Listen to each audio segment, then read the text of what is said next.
Hey, what's up YouTube? It's Shooky J, and today I'm going to be doing another review on my Klipsch Promedia 2.1 speakers.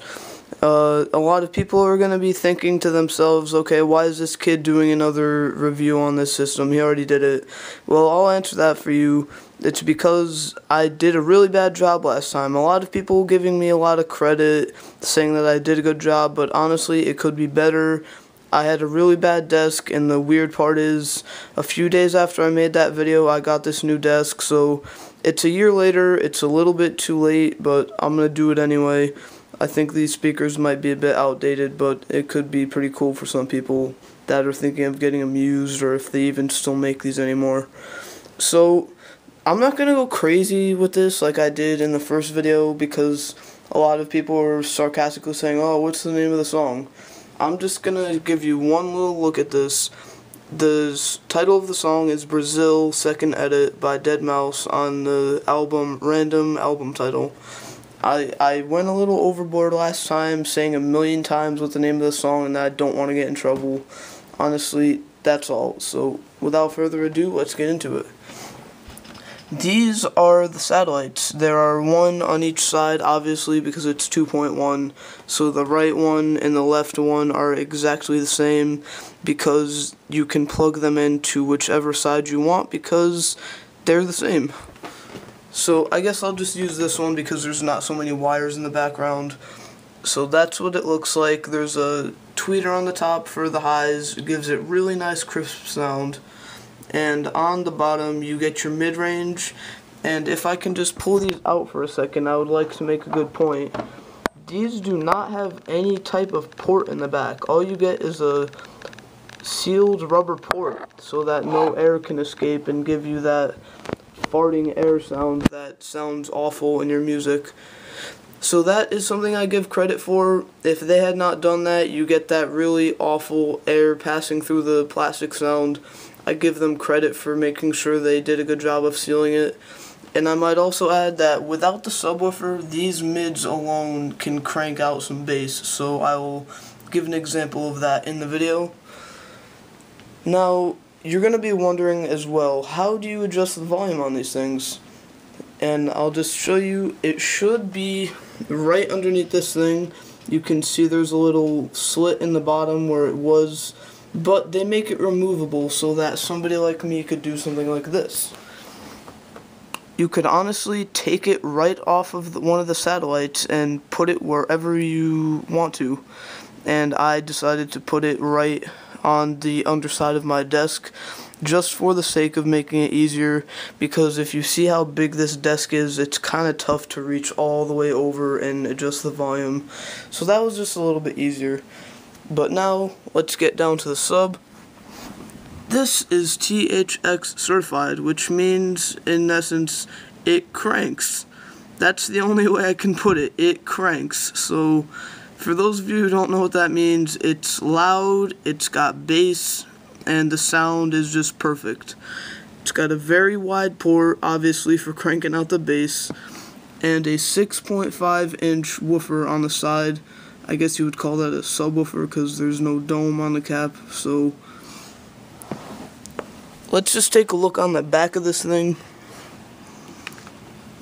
You are going to notice that there is a preamp plug which goes to your line in and your control center thing, pod.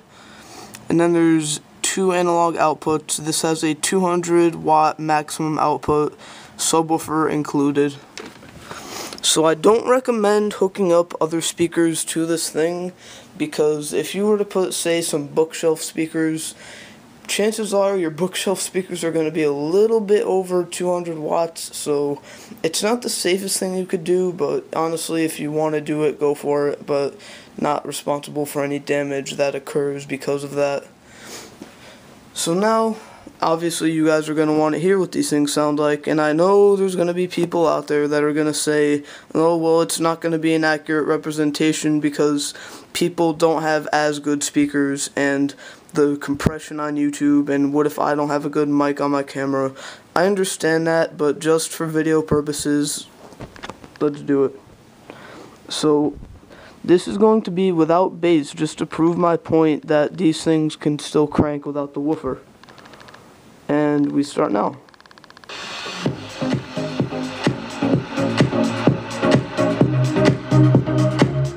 And remember, this is without the subwoofer, so let's just see the excursion on the mids.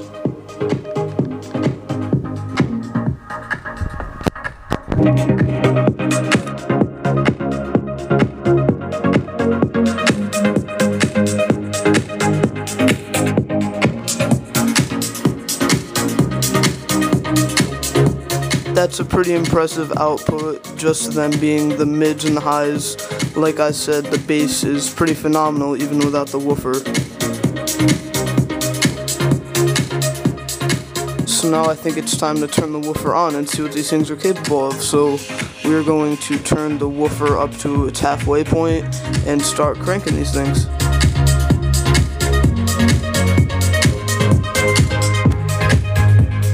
We'll take you down to the woofer.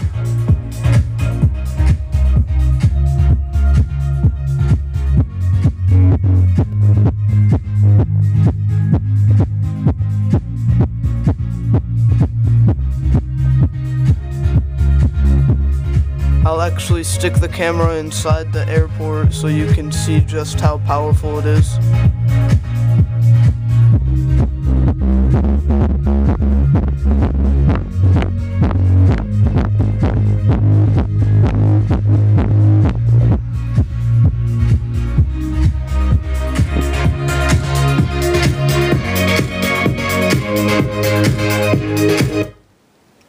Alrighty then, that is the new test of the Klipsch Promedia 2.1 computer speaker system. There's one thing I want to add to this, because this is a common misconception with these things, is that these can only be used as computer speakers, when clearly that is not true. Most, if not all, flat panel screens today have audio outputs in the back with the standard 3.5mm jack. So, that being said, I literally just plug these into my Insignia TV, and they have full functionality with my AT&T Uverse, my PlayStation, my Blu-ray, and obviously my laptop. So, that being said, these things are not just for computer. They have all-around good sound. They're good for watching movies, playing games, pretty much doing anything. They are going to give you superior quality. I tested a pair of Logitechs and Bose, and honestly, I will admit that the Bose pair was a bit better, but to be honest, if you're going to be saving upwards of $150, then it's worth it, because the only real difference with the Bose set compared to the Klipsch set is that the Bose set has more defined mids and crisper highs. But honestly, if you want to save yourself $150, this is the set for you, because it's THX certified. It doesn't get much better than that. So honestly, this is by far the best pair of speakers I've ever owned. I've owned a Logitech S220 before this, and these things absolutely dominate, blow it away. So that being said, I give these things a 8.5 out of 10. The only downfall I see in these things is that they definitely could have put a heatsink in the back, like I've seen on some other speakers, because honestly, these things get pretty hot if you're cranking them for a while. So honestly, that's all I got. So hopefully you like this. It's an improvement from my last one, hopefully. If you agree, thumbs up. If you don't agree, thumbs down. Simple as that. So like, comment, subscribe, and we'll see you next time.